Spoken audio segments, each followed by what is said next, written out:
ओम शांति। ओम शांति। परम प्रिय परम पिता परमात्मा की प्रिय संतान, मंच पर उपस्थित आदरणीय नीति दीदी जी, जो कि शाहबाद सेवा केंद्र के इंचार्ज हैं, आदरणीय राज दीदी जी, जो कि झांसा से पधारे हैं और झांसा सेवा केंद्र को आप संभालते हैं, आदरणीय संगीता दीदी जी, जो कि फरीदकोट कोटकपुरा से पधारे हैं और अब वहाँ के क्षेत्रीय इंचार्ज हैं। आपके संरक्षण में 15 सेंटर्स इस समय कार्यरत हैं। आदरणीय संगीता दीदी, जिन्होंने अभी हमें अपने शब्दों से भाव विभोर किया, हमारी प्यारी कंचन बहन और साथ में छोटी बहन जिनका नाम मैं नहीं जानती, जिन्होंने बहुत सुंदर शब्दों से बाबा के महावाक्य हमें सुनाए, और हमारी मोना बहन और हमारी शैली बहन, जो हम सभी को लड़ीबद्ध बांधे हुए हैं, और आप सभी सभा में उपस्थित प्यारे प्यारे बाबा के नूरे रतन और गणमान्य अतिथि हैं। आज हम सभी ब्रह्मा कुमारी के इस प्रांगण में एक ही लक्ष्य को लेकर इकट्ठे हुए हैं, और वो लक्ष्य हम सभी का विश्व शांति का है। आज सारी दुनिया में विश्व शांति का प्रश्न चारों तरफ गूंज रहा है। वैसे तो हमारे ब्रह्मा कुमारी में हर वर्ष को अलग अलग थीम के साथ मनाया जाता है और उसके अंतर्गत सेवाएं की जाती हैं, जैसे सद्भावना वर्ष या फिर पॉजिटिव विचारों द्वारा क्रांति वर्ष, और इस वर्ष को जो नाम दिया गया है वो है विश्व शांति, प्रेम, दया, करुणा और सहानुभूति द्वारा वर्ष। तो जब बात सुनते हैं विश्व शांति की, तो मन में प्रश्न उठता है कि विश्व शांति, हम सब कैसे विश्व में शांति ला सकेंगे। तभी साथ साथ समझ आती है कि विश्व शांति लाने के लिए पहले तो हमें स्वयं को शांत करना सीखना होगा, स्वयं को इतना सशक्त बनाना होगा ताकि हम विश्व शांति के कार्य में अपना योगदान दे सकें। और सशक्त बनाने के लिए जीवन में आध्यात्मिकता के सिवाय और कोई रास्ता नजर नहीं आता है। कई बार आध्यात्मिकता शब्द से बहुत लोग, खासकर से आजकल के युवा वर्ग को, जब आध्यात्मिकता की बातें सुनाई जाती हैं तो उनको कुछ एलर्जी सी होती है, उनको फील होता है कि आध्यात्मिकता क्या है। वो सोचते हैं शायद ये जीवन से पलायन करना सिखाते हैं, शायद आध्यात्मिकता में हमें खुद को भूखे रह करके यातना देनी होगी, शायद आध्यात्मिकता हमारे से जीवन का आनंद दूर कर दे। परंतु जो हम सोचते हैं आध्यात्मिकता के बारे में, वास्तव में सच्चाई तो ये है कि आध्यात्मिकता का इन सब बाह्य बातों से किसी प्रकार का कोई लेना देना दूर दूर तक नहीं है। एक बार किसी ने हमसे प्रश्न किया, पूछा कि सांसारिक मनुष्य और एक आध्यात्मिक मनुष्य में क्या अंतर होता है।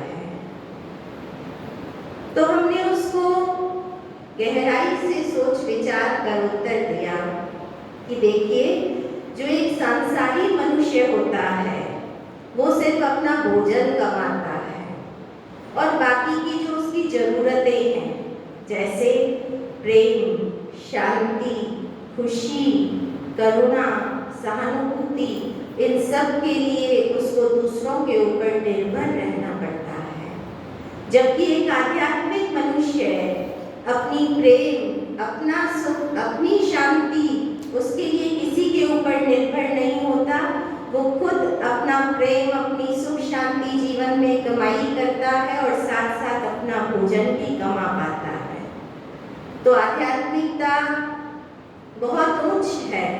आध्यात्मिकता हमें सिखाती है, आध्यात्मिकता हमें बताती है कि आज जो दुनिया में दुख है, कलेश है मनुष्य के मन में, उन सब का जिम्मेवार कहीं कोई बाहर नहीं है, उन सब के जिम्मेवार हम स्वयं हैं। आध्यात्मिकता हमें बताती है कि हमें अपने अंदर के ईर्ष्या, द्वेष और जितने भी मनोविकार हैं उन सबको हमें गलाना होगा। आध्यात्मिक मनुष्य हम तब कहेंगे जब उसके अंदर वसुधैव कुटुंबकम की भावना है।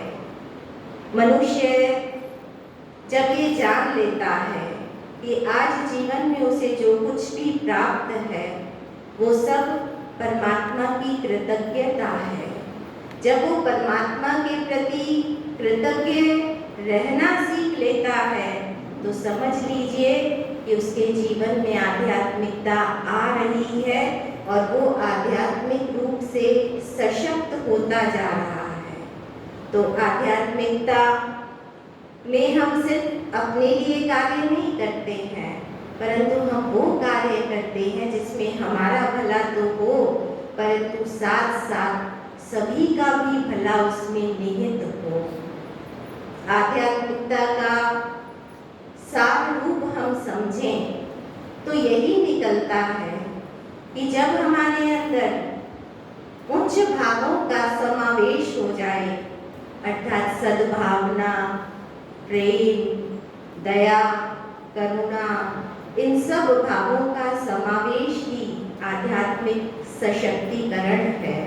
और इन सब भावों में जो विशेष भाव है वो जिस पर आज हम चर्चा कर रहे हैं वो है दया और करुणा, जिसकी आज वर्तमान समय में बहुत ज़रूरत है संसार को।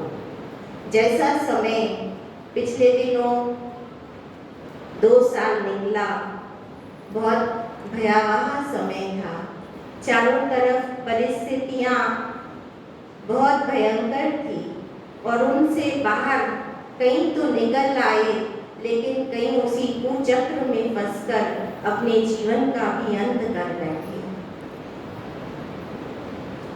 तो दया और करुणा हम सबके जीवन के अंदर होना अति आवश्यक है। कहने में तो ये शब्द एक दूसरे के पर्यायवाची ही लगते हैं, परंतु दया और करुणा में महान अंतर है।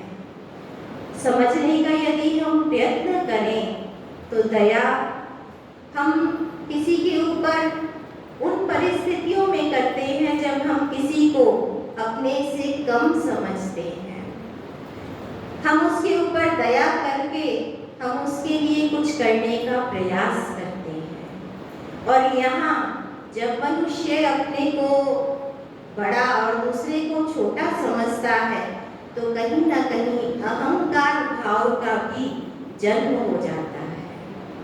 जबकि इसके अपोजिट जब मनुष्य के अंदर करुणा जागती है, क्योंकि करुणा परिस्थिति जन्य नहीं है, दया परिस्थिति अनुसार मन के अंदर आती है और करुणा तो मनः स्थिति है।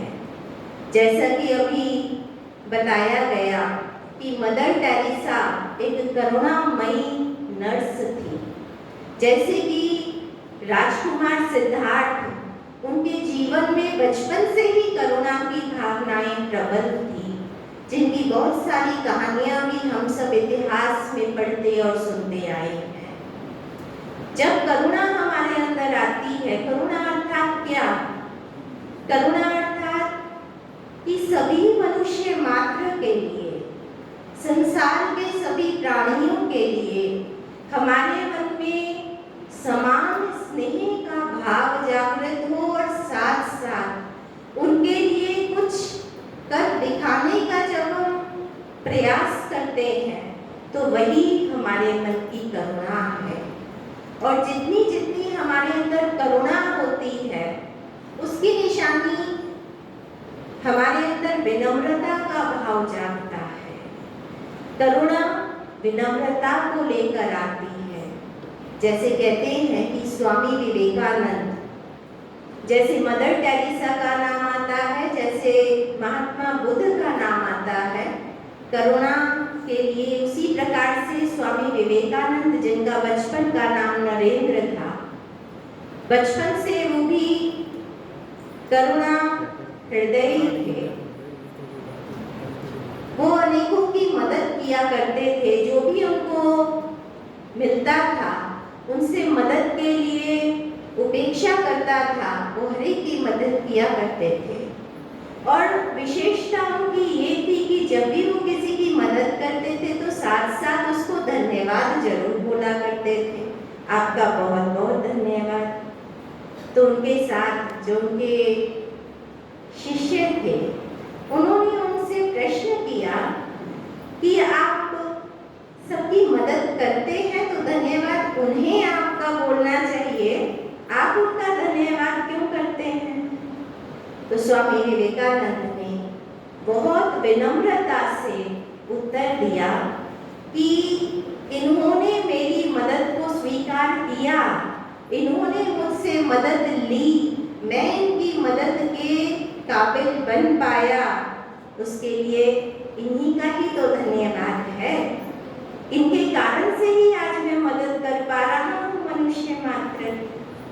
तो कहा जितनी जितनी करुणा उतनी उतनी विनम्रता मनुष्य आत्मा के अंदर। तभी देखिए माँ को हमेशा कहा जाता है कि माँ अपने बच्चे के लिए करुणामयी होती है, कभी नहीं कहा जाता कि माँ अपने बच्चे के ऊपर दया करती है।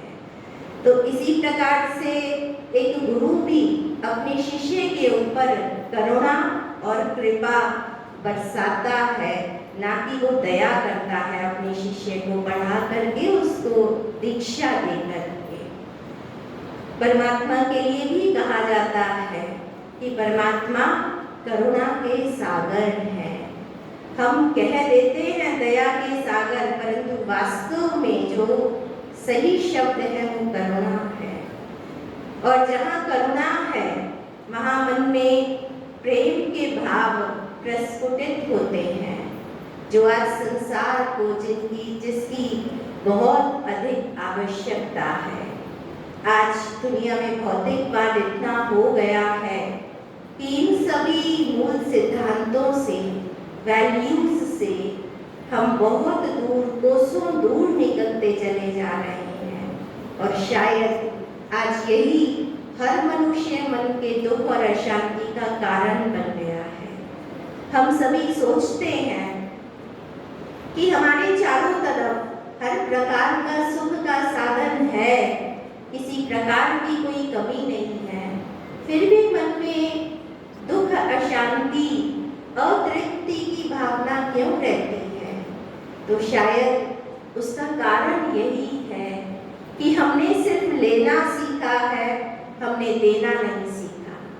हमें लेना तो है, परमात्मा से लेना है, पर साथ साथ इस संसार को हमने प्रेम बांटना है।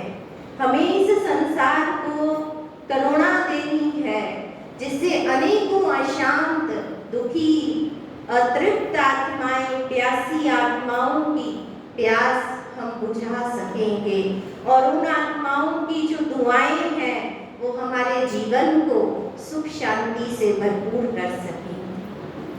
तो दया और करुणा के लिए मैं ऐसे कहना चाहूँगी कि दया और करुणा हमारे जीवन में एक मिठास भर देती है। ये उस चाशनी की तरह है जिससे हमारा जीवन सुरमय और सुखमय बन जाता है। तो आज हम सभी जिस विशेष लक्ष्य को लेकर के यहाँ इकट्ठे हुए हैं, पहले तो हम स्वयं के अंदर इन गुणों का समावेश करें, अपने हृदय को प्रेम, दया, करुणा जैसे भावों से भरपूर करें और फिर अपने मन में संकल्प करें कि मुझे ये सबको बांटना ही है, सबको भरपूर करना है। क्योंकि कई बार ऐसा होता है, इसका कटाक्ष भी है, लोग कई बार इसको हमारी कोई मूर्खता भी समझ लेते हैं। जैसे एक बार कहते हैं कि कभी संत कवि निराला जी कहीं से कवि सम्मेलन करके वापस आ रहे थे इलाहाबाद। उनका जो रहने का स्थान था वो दारागंज था। तो पहले ज़माने में कोई इतनी फैसिलिटीज तो होती नहीं थी, ट्रेन से ही आ रहे थे अकेले। कड़कती ठंड का समय था।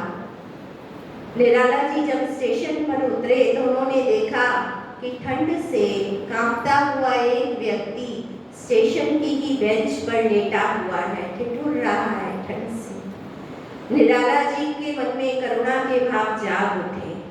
कवि सम्मेलन से जो उनको एक पश्मीने का शॉल मिला था एज अ गिफ्ट, उन्होंने सबसे पहले तो वो उसके ऊपर उड़ा दिया कि शायद इसकी ठंड कहीं छुप सके, खत्म हो सके। जब देखा कि ठंड अत्यधिक है तो जो उन्होंने खुद कंबल ओढ़ा हुआ था वो उसके ऊपर ओढ़ा दिया। फिर भी सोचते रहे कि अब मैं इसके लिए और क्या कर सकता हूँ। जेब में जो कुछ पैसे थे वो भी उसको पकड़ा दिए कि आप जाकर के चाय पी लेना ताकि आपकी ठंड का निवारण हो सके। और ये सब कुछ करके वो अपने गंतव्य की ओर चल पड़े। पास में ही था उनका घर। अब ये बात सुनकर के कईयों के मन में कई प्रश्न उठेंगे। कईयों को तो ये करुणा भाव लगेगा, लेकिन कई समझेंगे कि आजकल की गला काट प्रतिस्पर्धा वाले इस समाज में ऐसा कौन करता है भला? ये तो मूर्खता ही कहा जाएगा। तभी हम देख रहे हैं कि आज का जो समाज है, जो संसार है, ऐसी सोच वाले मनुष्यों से भरा पड़ा है जो कि इसको मूर्खता का नाम देते हैं। तभी आज विदेशी सभ्यता हमारे भारत देश में आ गई है। हमारे भारतवासी लोग जिनके अंदर पहले संवेदनाओं से भरा हृदय होता था वो आज संवेदनहीन हो चुके हैं। परंतु हम सभी आज संकल्प करेंगे, क्योंकि चाहे हम सब थोड़े हैं परंतु वाइब्रेशंस पूरे शाहबाद में फैलेंगे, पूरे अंबाला में, पूरे हरियाणा में, पूरे विश्व में हम सब ने फैलाने हैं इन संकल्पों के कि हमने इस समाज को आध्यात्मिक रूप से सशक्त करना है। क्योंकि आध्यात्मिक सशक्तिकरण के द्वारा ही ये विश्व सतयुगी विश्व बनेगा, ये विश्व सुनहरा विश्व बनेगा, वो विश्व बनेगा, वो मंच बनेगा जिसके लिए कहा गया है कि हमारा भारत देश सोने की चिड़िया था। तो हमने फिर से प्रेम, दया, सहानुभूति, करुणा के भावों को भर करके ऐसा विश्व निर्माण करना है। इन्हीं शब्दों के साथ मैं आपसे छुट्टी लेती हूँ। ओम शांति।